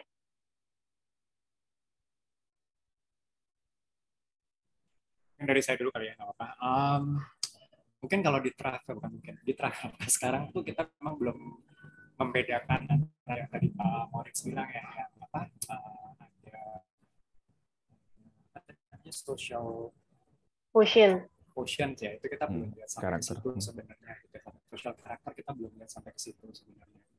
Jadi biasanya kalau kita ngomongin proses seleksi gitu ya, kalau untuk di kita tuh pretty much sebenarnya di-assess dari sisi soft skill kompetensi sama technical kompetensi. Jadi biasanya kalau dari HR, dari people manager yang lebih senior mungkin nyarinya dari sisi itu ya, sama mungkin tadi kalau saya ngeliatnya mungkin social compatibility itu mungkin kalau kita tuh bahasanya culture fit kali ya. Betul. Kira-kira kalau kayak gini nih bisa nggak ya? Gitu. Betul. Kita ini cocok nggak ya gitu kan? Karena kita sebagai organisasi kan punya karakter tertentu gitu ya. Yang belum itu semua orang punya karakter yang sama. Jadi prosesnya tuh biasa seperti itu. Walaupun kalau ditanya pakai apa, kayaknya nggak ada tools khusus sebenarnya. Cuman memang kalau untuk yang technical capabilities itu kalau di engineer di tempat kita tuh ada satu tools namanya HackerRank. Jadi HackerRank itu mungkin melihat dari si analytics gitu ya, kira-kira ini jalan nggak ya logiknya gitu, karena kalau buat engineer kalau yang logiknya nggak jalan ya susah ya. Benar. Codingnya bisa ngawur tuh. Misalnya celaka itu nanti misalnya tadinya mau beli hotel kenapa jadi beli pesawat gitu. Benar. Gitu. Oke, baiklah. Nah, kalau dari Pak Maurizio sendiri gimana Pak? Ada tools yang mungkin emang sering Bapak pakai, mungkin yang bisa di-share ke rekan-rekan di sini? Ya, kalau tools sih banyak banget ya, maksud saya bisa ya banyak banget lah. Ada foto karakter, ada karakter ini, banyak sih. Tapi kalau saya lebih kalau level manager ke atas kan kita lebih bagaimana kita memperkuat proses interview kita gitu kan. Proses interview kita yang memang benar-benar mesti berkualitas gitu. Ketika kita interview tidak hanya cross check CV gitu, tapi benar-benar kita mencoba memahami bagaimana dia mengambil keputusan dalam berbagai masalah yang dia hadapin. Gitu. Dari situ kita bisa ngelihat, misalkan tadi Pak Frodo benar banget sih, bahasa lain yang lebih ini culture fit sih. Nah kalau Traveloka misalkan perusahaan yang begitu inovatif, ya kan, dan lain sebagainya. Nah ada misalkan seorang engineer gitu ya, yang mungkin dia jago banget lah ya, tapi kurang kurang ide-ide inovatifnya gitu, kurang bisa apa ya, kurang bisa fleksibel gitu orangnya. Nah itu juga susah sih kalau mau dipaksain gitu kan, nggak bisa juga gitu karena tipe-tipe orang kan juga berbeda-beda gitu ya. Jadi kalau saya lebih ke mana, karena gini, kita customize, kita bikin tools untuk kita sendiri, organisasi kita sendiri. Caranya gimana? Kita cari tahu organisasi kita ini karakter seperti apa. Kita bicara dengan top leaders. Dari situ kita rumuskan perilaku seperti apa yang harus muncul kira-kira untuk orang ini bisa sesuai dengan organisasi kita gitu. Karena kalau enggak pasti beda lah. Karena kadang-kala gini juga loh, tipe leadership dan organisasi itu juga berpengaruh juga gitu loh, berpengaruh juga kepada orang itu bisa fit apa enggak gitu ya. Ini pertanyaan banyak banget ya. Apa lagi ya? Mudah-mudahan menjawab nih. Ya, semoga cukup menjawab ya Pak Lodira ya. Ini ada pertanyaan berikutnya dari Pak Ariel Indra Pratama. Beliau menanyakan apakah dalam era ini age is becoming an issue, terutama buat organisasi-organisasi yang masih tradisional atau mungkin lebih tepatnya konvensional kali ya. Ya kalau ditanya ke saya age an issue, saya bisa bilang enggak sih. Jadi kalau usianya udah 70, kalau oke masih diterima ya. Nah, 70 kan nggak mungkin lah 70 kita suruh jadi ini kan. Iya, terlalu ekstrim lah. Tapi kalau age ini kadang-kadang gini loh. Jangan melihat organisasi itu, zaman sekarang pekerjaan itu juga nggak sekaku dulu. Sekarang kan udah ada namanya freelance ekonomi kan. Seperti itu ya. Gigs ekonomi gitu. Bahwa seorang selama bisa berkontribusi, dia bekerja dari mana saja. Dan dia tidak harus masuk ke dalam korporasi juga. Kalau pertanyaannya tadi hanya kaku kepada, kalau definisi kerja tadi adalah harus menjadi karyawan sebuah organisasi, maka itu terlalu sempit. Gitu. Buat saya, kalau seseorang itu bisa berkontribusi, punya keahlian, dia nggak usah terikat sama organisasi malah. Gitu loh. Jadi pertanyaan tadi gitu, mungkin saya nggak tahu siapa yang nanya tadi. Tapi buat saya tergantung orang ini harus menempati posisi apa dan tugasnya apa. Misalkan, ya ini ekstrim juga nih karena dikasih ekstrim. SPG masa kita cari 55 tahun kan gitu. Tergantung produknya apa dulu. Ya betul benar, pintar. Ya kalau kecantikan buat ini yang udah uzur bisa kali ya. Tapi maksudnya kita tuh sesuaikan aja gitu loh. Jangan juga memaksakan diri gitu karena buat saya yang penting orangnya bisa berkontribusi aja. Kalaupun dia nggak bisa jadi karyawan, ya udah dia part time juga bisa.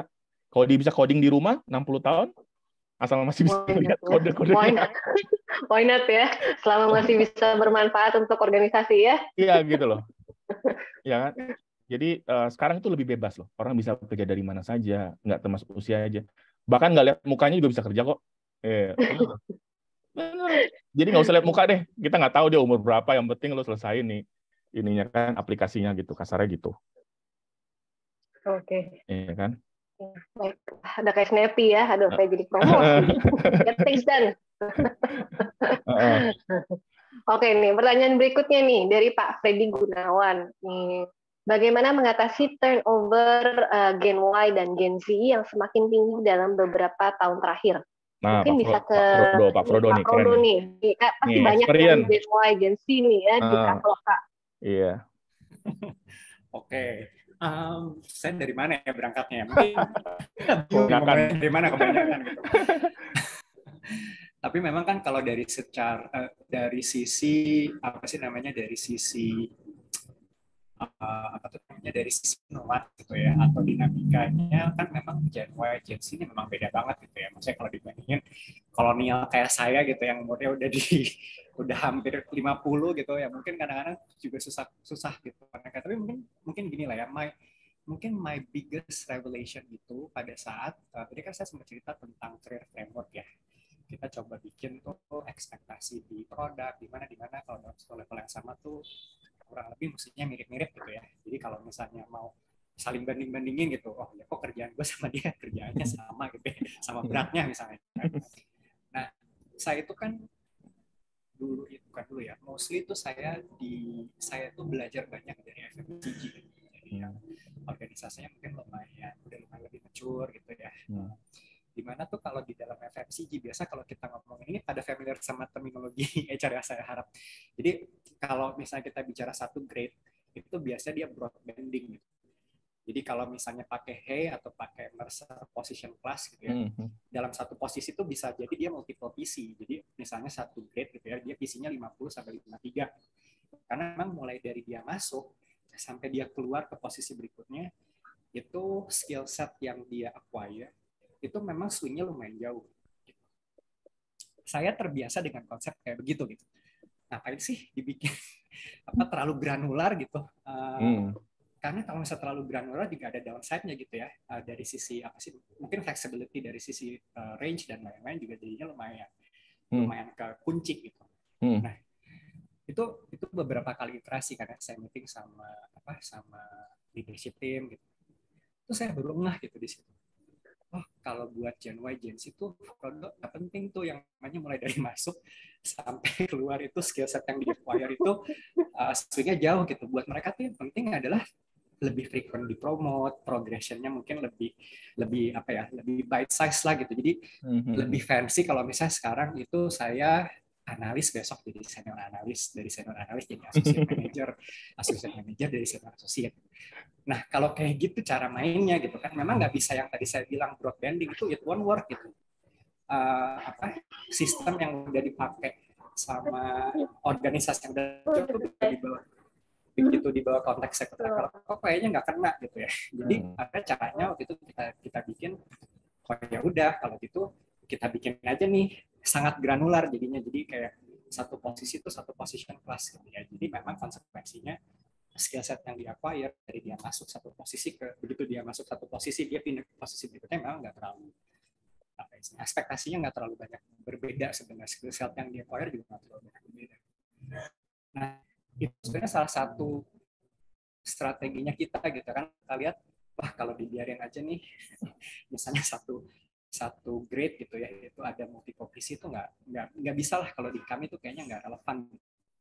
Itu makanya pada waktu kita establish framework itu ya kita lakukannya seperti itu gitu, karena ya buat kita itu yang mungkin lebih cocok gitu ya approach-nya gitu. Nah kalau dari yang lain sih sebenarnya kalau saya lihat dari data analytics gitu ya, kebanyakan memang menjadi itu bukan masalah ya. Mereka kalau sebagai isu itu adalah dari yang keluar ya. Biasanya terkait sama compensation, sama benefit. Makanya kita coba cari cara nih kira-kira kreatif gimana.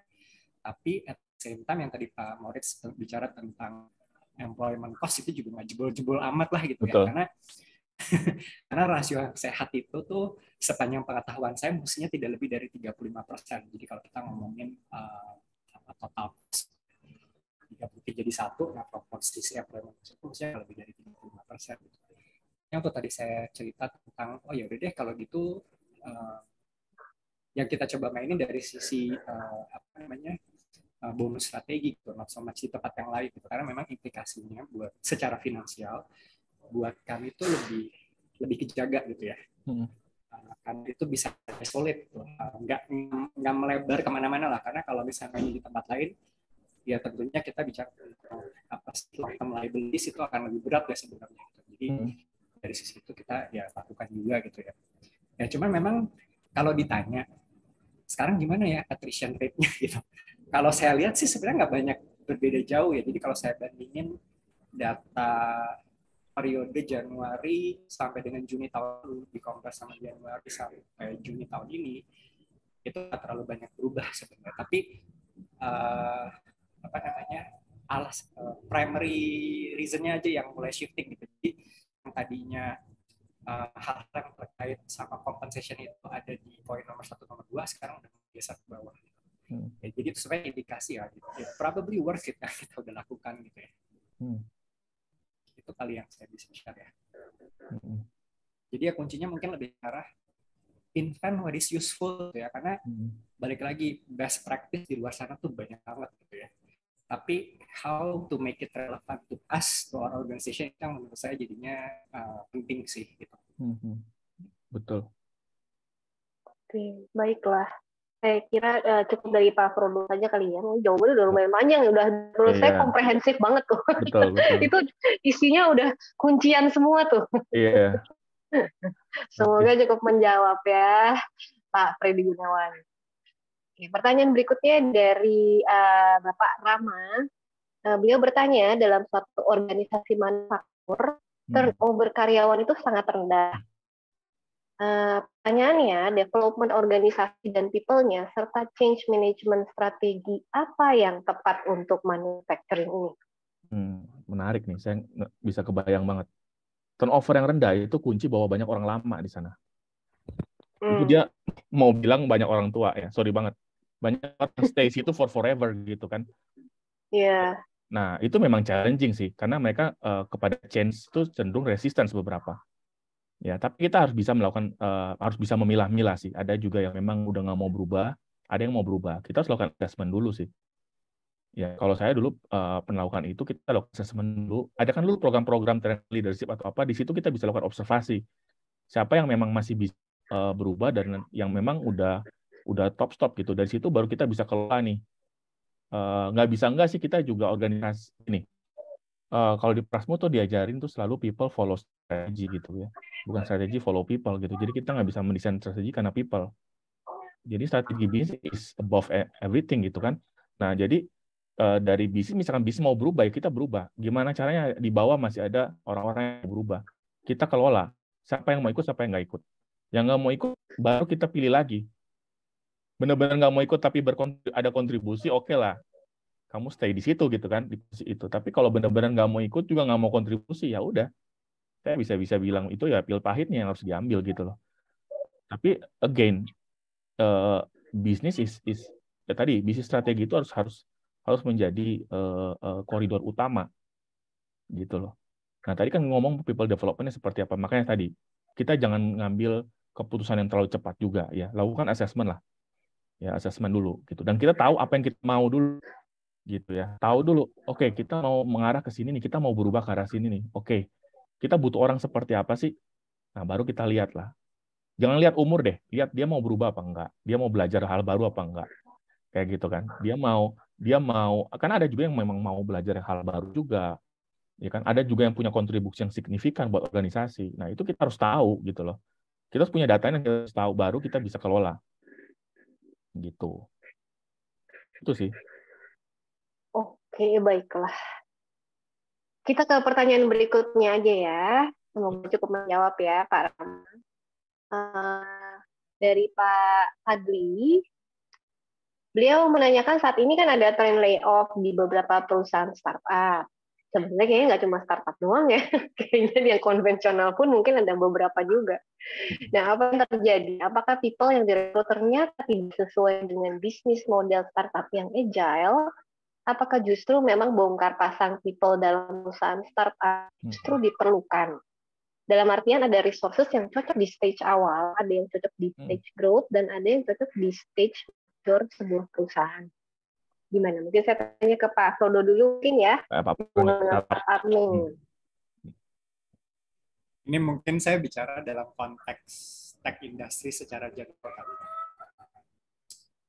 Kalau saya lihat sebenarnya bukan bongkar pasar per se ya sebenarnya ya. Jadi mungkin kalau baca beberapa referensi gitu ya, beberapa berita gitu,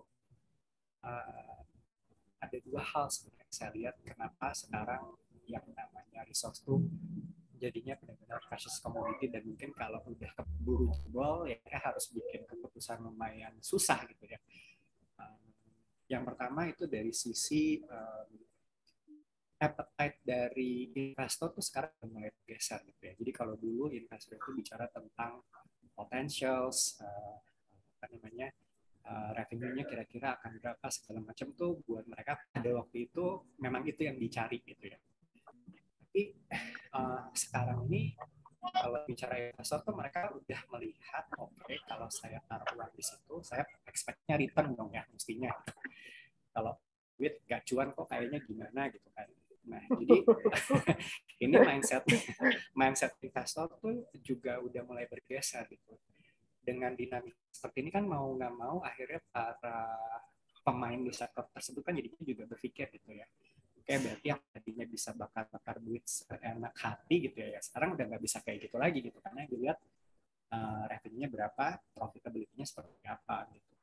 Ya, jadi mungkin apa namanya beberapa perusahaan di luar sana begitu dilihat oh ini kayaknya nggak stay lagi ya, mau ngomong memang mereka harus mengambil itu sendiri kali ya. Kayak gitu. Itu poin yang pertama. Poin yang kedua, itu juga mungkin yang dibilang ya karena poin yang pertama tadi gitu ya, ini kan ada yang namanya apa sih, dynamic tech bubbles nih sekarang udah mulai kayaknya udah nggak sebubbles itu lagi gitu sekarang ya, karena memang yang dilihat ya tadi bukan cuma sekedar dari sisi potentials, tapi memang dari revenue generatornya itu profitability-nya seperti apa gitu. Jadi kalau tadinya memang banyak nyari orang segala macam, kan sekarang di scrutinize gitu ya. Jadi kalau saya lihat sebenarnya bukan karena buka pasang ya, tapi memang kebutuhan industrinya ya memang seperti itu sekarang.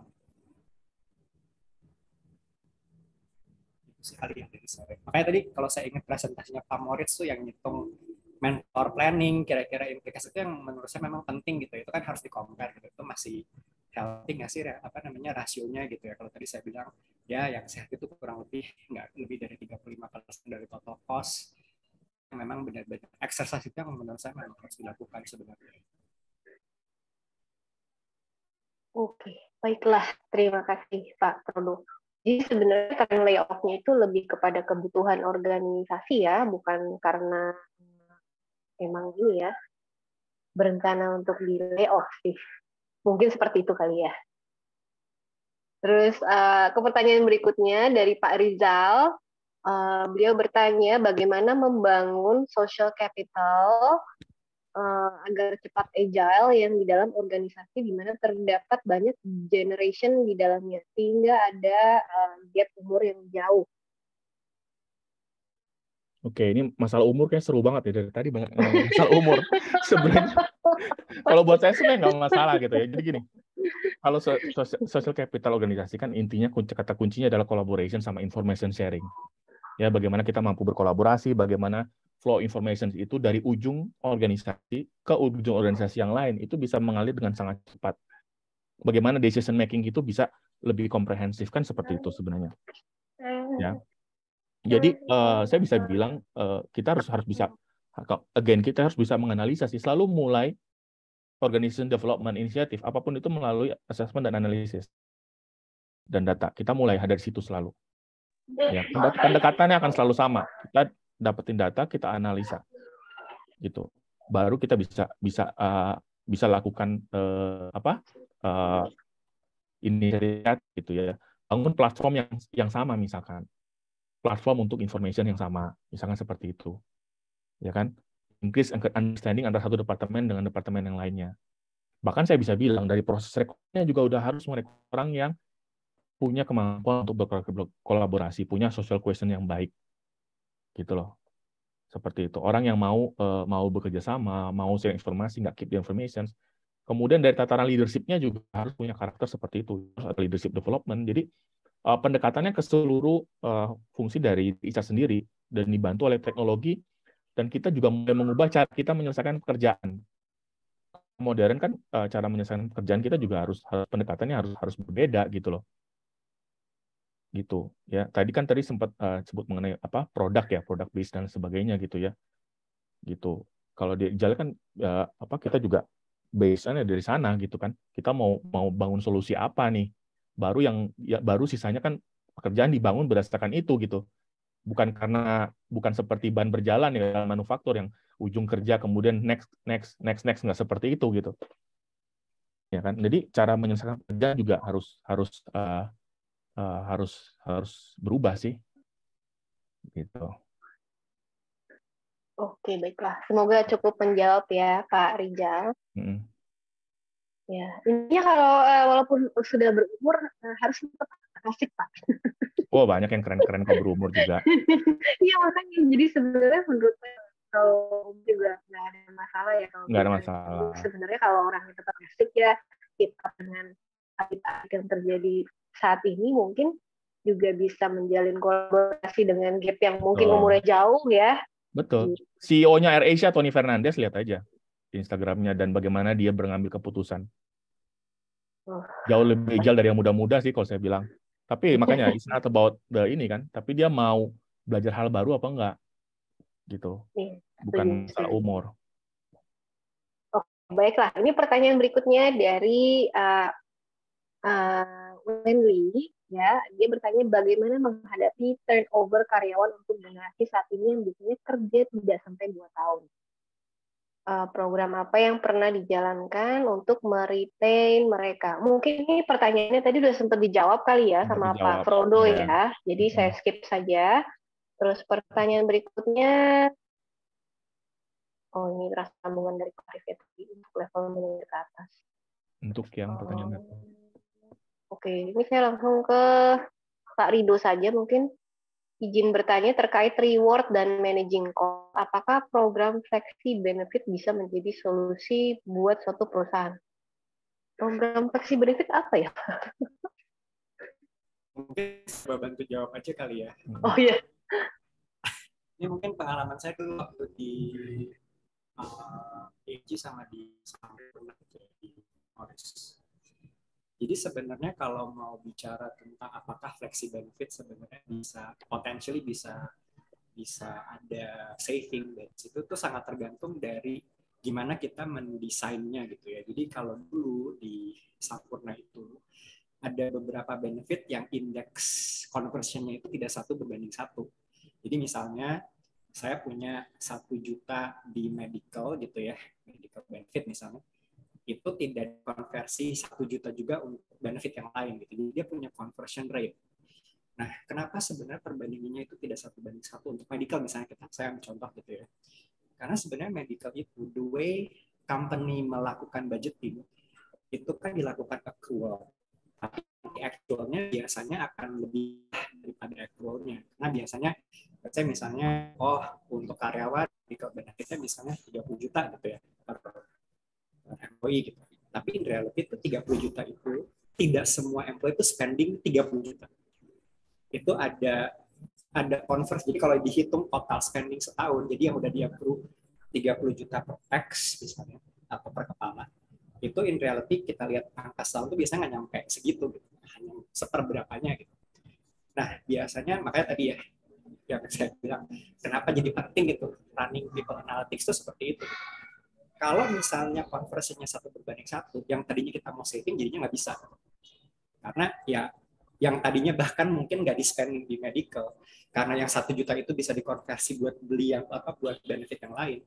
Yang jadinya memang kepake gitu ya, udah pasti dipakai. Yang tadinya sebenarnya nggak ada expenses di situ malah jadi ada expenses. Betul. Makanya tergantung kita mendesain flexi benefit itu kayak gimana. Jadi biasanya pendekatannya kayak gitu, kita lihat benefit tertentu itu utilization-nya kayak gimana gitu, apakah 100%, less than 100 atau gimana, baru nanti dibikinin indeks.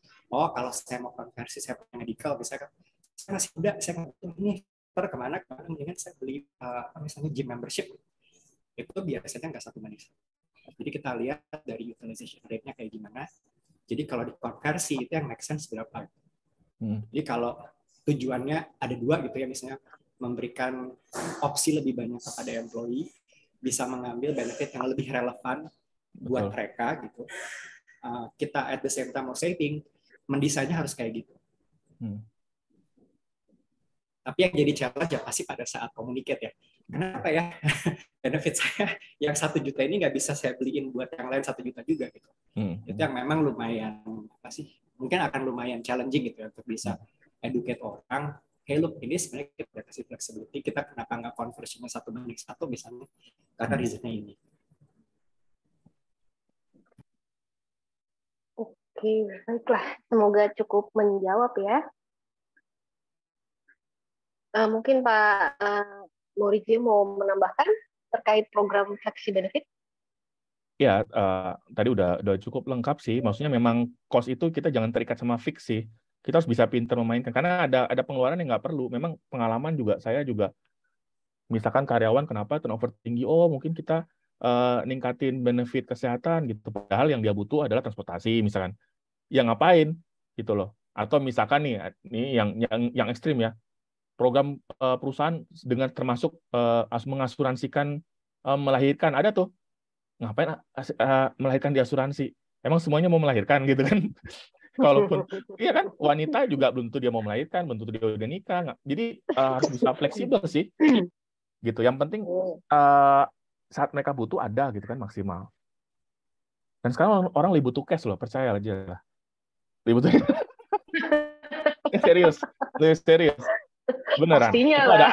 ada research-nya gitu lah. Selain memang flexibility dalam lingkungan bisa bisa punya fleksibilitas dalam dia bekerja, itu yang dibutuhkan lebih nampol yang cash. Apalagi buat yang milenial ya. Nah, benar. Yang penting itu dana pensiun. Apaan itu dana pensiun? Ngapain? Iya. Baru lulus dikasih dana pensiun gimana? Baru pensiun 2 tahun udah nyari yang lain kan? Tadi bilang setahun aja udah ngelamar yang lain gitu loh. Iya, supaya langsung naik gaji dong di terbang. Biar bisa healing kan gitu tuh sekarang tuh. Iya, biar bisa healing terus setiap tahun ya. Wah, di Traveloka bisa healing terus tuh pasti enak banget tuh. Oh iya bener. Iya, Pak, kalau di Traveloka bisa healing terus nggak ya, Pak Faldo? Apa mungkin dapat jatah benefit sih? Tapi kalau di Traveloka itu memang ada benefit yang kita kasih ke employee sih. Jadi ya, tergantung marketnya di mana. Kalau kayak di Indo itu kan kalau buka aplikasinya Traveloka itu kan ada points ya yang bisa dibelanjakan buat produknya kita. Nah kalau untuk yang di Indo tuh udah di-inject points gitu. Jadi setiap tahun depending on dia punya year of tenure-nya itu dapat ya lumayan lah ya buat beli hotel, buat beli apa gitu. Kalau yang di international market belum bisa di-inject point tapi mereka bisa nge-claim. Jadi ya kurang lebih equivalent dolarnya sama. Ya cuma memang nggak bisa healing tiap hari gitu. Tapi ada gitu. Oke. Tiap hari nanti dipecat ya. Dipecat juga walaupun di Traveloka. Oke, baiklah kalau begitu. Nah ini ada satu pertanyaan lagi nih. Saya tapi agak bingung nih ya dari Mas Denis Lawardi. Saya jawab deh. Oke, silakan. Jadi gini, tadi kan dia bilang kenapa LMS, kenapa download di Google Drive aja suruh belajar sendiri. Masalahnya nggak bisa seperti itu. Kita tuh tidak semudah itu Ferguson gitu kan. Emangnya orang-orang mau buka langsung gitu, baca sendiri. Kita di HR kita mesti kontrol setiap investasi. Kalau kita bilang kita ada program training online, kita harus kontrol tetap benar efektif apa enggak, ditonton apa enggak. Misal kalau setelah ditonton, bagaimana mengukur pertumbuhan kompetensi dia setelah dia menonton itu gitu, ya kan? Kemudian verifikasinya seperti apa, validasinya seperti apa, panjang gitu loh. Terus ada program itu juga harus disusun berdasarkan performance manajemennya juga gitu. Nah, itulah kenapa program itu harus lebih komprehensif. Jadi LMS itu dia banyak ininya ya. Dia banyak urutannya gitu loh, dari performance management, bagaimana masuk ke program apa yang harus dipelajari, itu dia harus ngikut tes apa, tesnya dapat nilai berapa, apakah dia harus ulang apa enggak. Kalau dia pun ulang, dia ulang. Jadi dan itu juga harus dikontrol gitu loh. Kita harus tahu setelah dia ngulang berhasil apa enggak, kemudian sertifikasi seperti apa. Jadi panjang gitu. Jadi nggak sekedar hanya upload kumpulan video di Google Drive ya gitu. Jadi itu sih. Jadi kita harus di HR itu investasi. Jadi gini, HR itu di setiap investasi apapun yang kita putuskan itu harus kita pastikan return-nya. Kan itu HR yang modern seperti itu. Kita nggak membuat sesuatu nice to have gitu. Ya kan? Just karena kita punya lah, menarik, enggak seperti itu. Tapi sekarang tuh benar-benar tadi harus bisa ada pengembalian bisnis yang bisa kita ukur. Nah, challenge-nya di situ tuh. HR yang modern memang harus memahami bisnisnya. Ya, masuk Prasmo lah ya, supaya bisa memahami bisnisnya. Tiba-tiba ada promo ya. Siapa tahu ada orang luar. Iya, siapa tahu ada orang luar yang belum masuk Prasmo. Ya harus merasakan kuliah di Prasmo dulu. Baiklah. Kalau dari chatbox udah habis nih pertanyaannya. Mungkin ada yang mau raise hand langsung mengutarakan pertanyaannya juga boleh loh. Masih ada yang penasaran, ada yang mau ditanya, boleh loh. Kita masih punya waktu 3 jam kayaknya ya. Iya, 3 jam lagi ke depan. Oh, enggak ya. Saya tinggal tidur ya. Ini dari ada Pak Oscar Manik. Silakan Pak Oscar langsung live Pak, silakan. Saya serahkan. Ya, malam. Saya mau nanya ini aja sedikit aja nih, bagaimana mengenai tren ini apa ya, flexi working ya. Saya nggak tahu datanya apa belum, tapi karena sekarang ini banyak perusahaan agak gampang nih mau menentukan apakah mau 50-50 work from home, work from office, atau mau all back to office, atau flexi ini masih gampang karena bagaimana mengukur productivity ini masih bingung ini, apakah dari rumah produktif atau lebih produktif dari office, ini masih gampang saya lihat ya. Itu aja, pingin pendapatnya, makasih. Oke, baiklah, terima kasih Pak Oscar. Wah, ini pertanyaannya Pak Oscar nih yang mewakili pertanyaan saya juga nih. Tadi saya juga pengen nanya nih ya seputar hybrid working gitu ya. Kan kita sekarang sudah mulai masuk, maksudnya selama 2 tahun kemarin kita sudah berhasil menjalankan secara online gitu kan.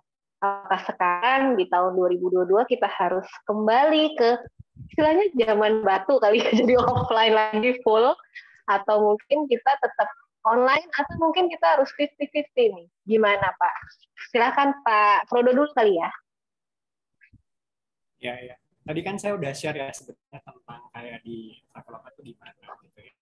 Kalau di kita memang arrangementnya sekarang itu kita bilang hybrid. Proporsinya seperti apa? Kita minta 3 hari itu dari kantor, 2 hari itu dari rumah.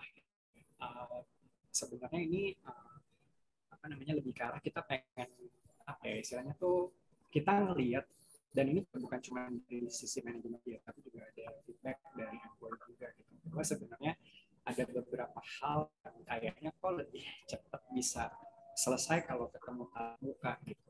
Nah, cuman kan tadi kayak saya bilang ya, kita juga ngelihat sebenarnya dari sisi flexibility gitu ya. Kalau kita cabut seluruhnya tadi yang istilahnya berarti cuma batu misalnya 5 hari kerja dari kantor gitu ya, mungkin belum ke situ lah arahnya gitu, karena kita ngeliat ya sebenarnya kemarin pun waktu pandemi pertama kali kita kena hit gitu ya work from home juga sebenarnya bisa-bisa aja gitu. Kalau ditanya ke saya personally ya, ini balik lagi my personal opinion ya, mungkin karena saya sebenarnya saya juga ngerasa tuh kalau ke kantor tuh bisa lebih cepat gitu ya. Dulu sebelum proporsinya 3/2 itu di Traveloka masih encourage 2 hari dari kantor, sisanya dari rumah gitu. Cuman saya ngerasa gitu ya, personally 2 hari dari kantor gitu. Chances untuk ketemu orang yang saya butuh ketemu tuh juga lumayan slim gitu. Jadi bisa jadi saya datangnya hari Senin sama hari Jumat.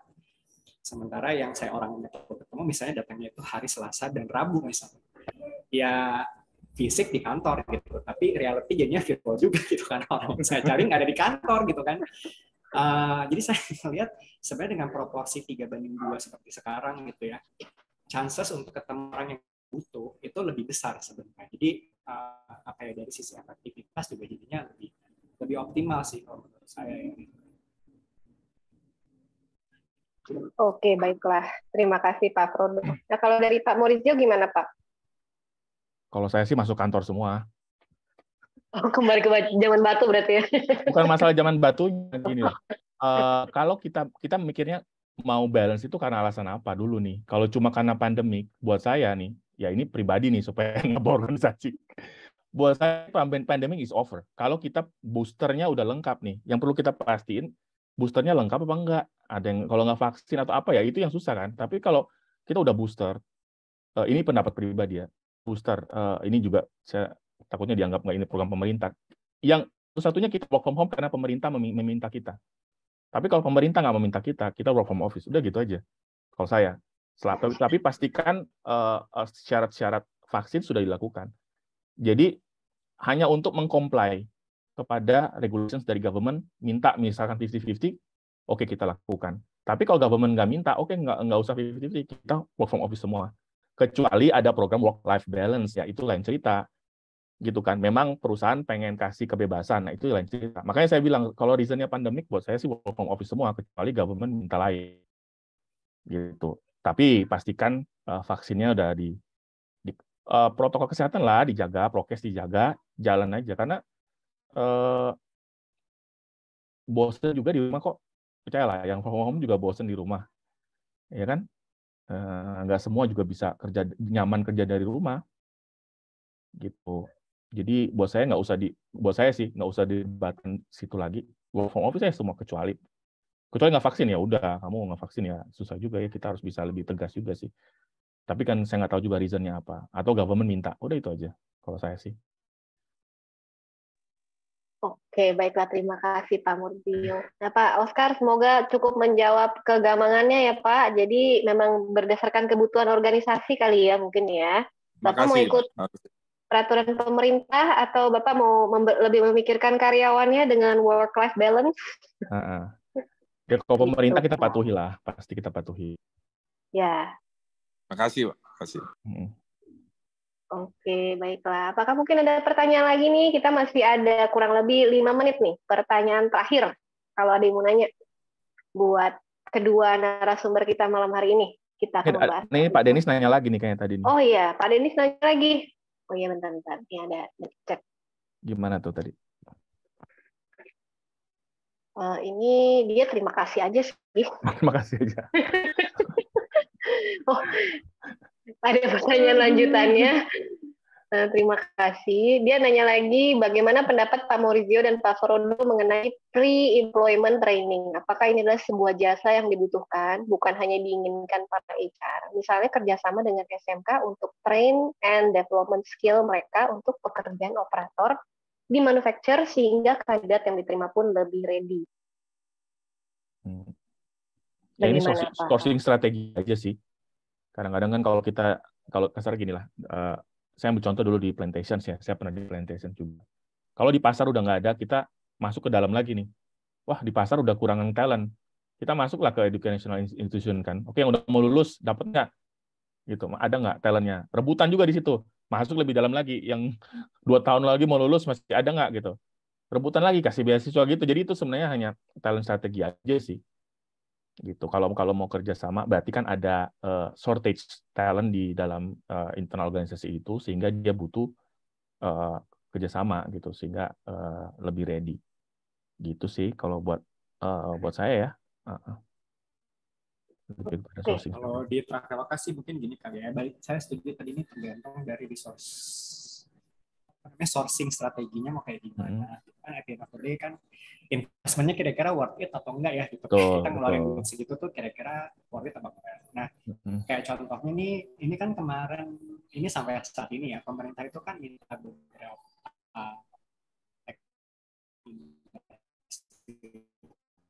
untuk punya sebenarnya kita juga pengen leverage gitu ya. Oke, kita dapat ikan, kita coba sharing gitu ya kayak best practice di kita gimana, mereka dikasih project gitu. Cuman kita juga ngelihat ini sebenarnya potential pool of talent gitu ya. Kalau setelah dikasih, oh ini benar kok bisa jadi permanent employee misalnya mau fix term atau ya kita juga lakukan itu gitu. Jadi maksudnya dari sisi kita mendukung program pemerintah itu satu, tapi kita juga punya agenda lain lah ya. Misalnya kalau memang ada kebutuhan talent ini sebenarnya pool yang lumayan gitu. Jadi mungkin ini sama tadi ya kalau dalam konteks yang di manufacturing gitu. Ya balik lagi itu kira-kira mau di leverage kayak gimana investmentnya gitu. Cuman sekedar nge-train gitu, tapi nggak ada tujuannya nggak jelas lah gitu ya, nggak usah sih mungkin ya. Oke, lah. Semoga cukup menjawab ya, Mas Denis, pertanyaannya.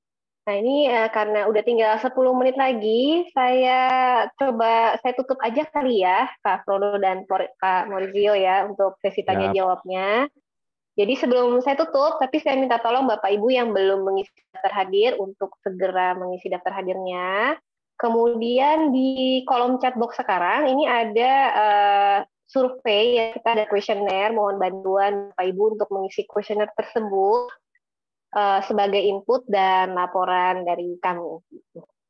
Jangan lupa nih bagi yang belum follow sosmednya kami, follow IG kami di @aniprasmul. Jangan lupa ya. Nah, ini nggak berasa nih, kita udah sampai di ujung acara Professional Knowledge Update malam hari ini. Terima kasih Pak Frodo dan Pak Maurizio sudah mau sharing pengetahuan dan insight-insight yang udah diberikan nih terkait topik kita malam hari ini, yaitu HR Trends 2002 Issues and Challenges in HR Management. Nah, mungkin sebelum kita benar-benar tutup nih ya, ada pesan-pesan dari Pak Frodo dan Pak Maurizio. Dari Pak Frodo dulu, mungkin ada pesan-pesan untuk Bapak Ibu malam hari ini? Ada sih paling ya tadi yang saya bilang ya, how to stay relevant lah to the recent development yang saya rasa bisa jadi tempat mainnya kita ya, para HR professionals. Oke, baiklah. Kemudian kalau dari Pak Maurizio, ada tambahan pesan-pesannya Pak? Pesan-pesan saya jadi seperti Pak Frodo, bisnis partner ya. Jadi HR itu udah harus bisnis partner, harus ngerti bisnis, nggak bisa nggak gitu. Jadi kita harus tahu benar-benar implikasi dari setiap kebijakan kita kepada bisnis. Itu satu. Yang kedua, ini balik ke tadi penutupan saya, ini opportunity dan momentum, jangan sia-siain. Kalau mau ada transformasi organisasi, saatnya lakukan sekarang transformasi itu, gitu loh. Ya, saatnya dalam tanda kutip ya, bongkar pasang, ubah approach, structure diubah, ubah bisnis plan, apapun itu sekarang nih saatnya nih kalau buat saya ya. Gitu loh. Kalau nanti udah ke depan, wah udah mulai jalan udah makin susah. Kita udah harus lebih fokus ke yang lain lagi. Kita udah harus benar-benar expansions, engage customer dan lain banyak ya yang lebih ini gitu.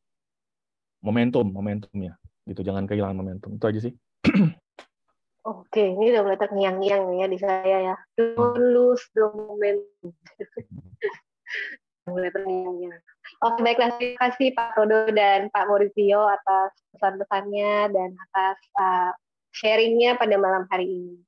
Saya ucapkan juga terima kasih atas kehadiran Bapak Ibu dan kerjasama yang baik dari semuanya. Terima kasih atas partisipasi dan pertanyaan-pertanyaan yang keren-keren. Sampai ketemu lagi di Professional Knowledge Update berikutnya. Saya Nia Damayanti undur diri. Have a nice weekend semuanya. Bye. Bye-bye.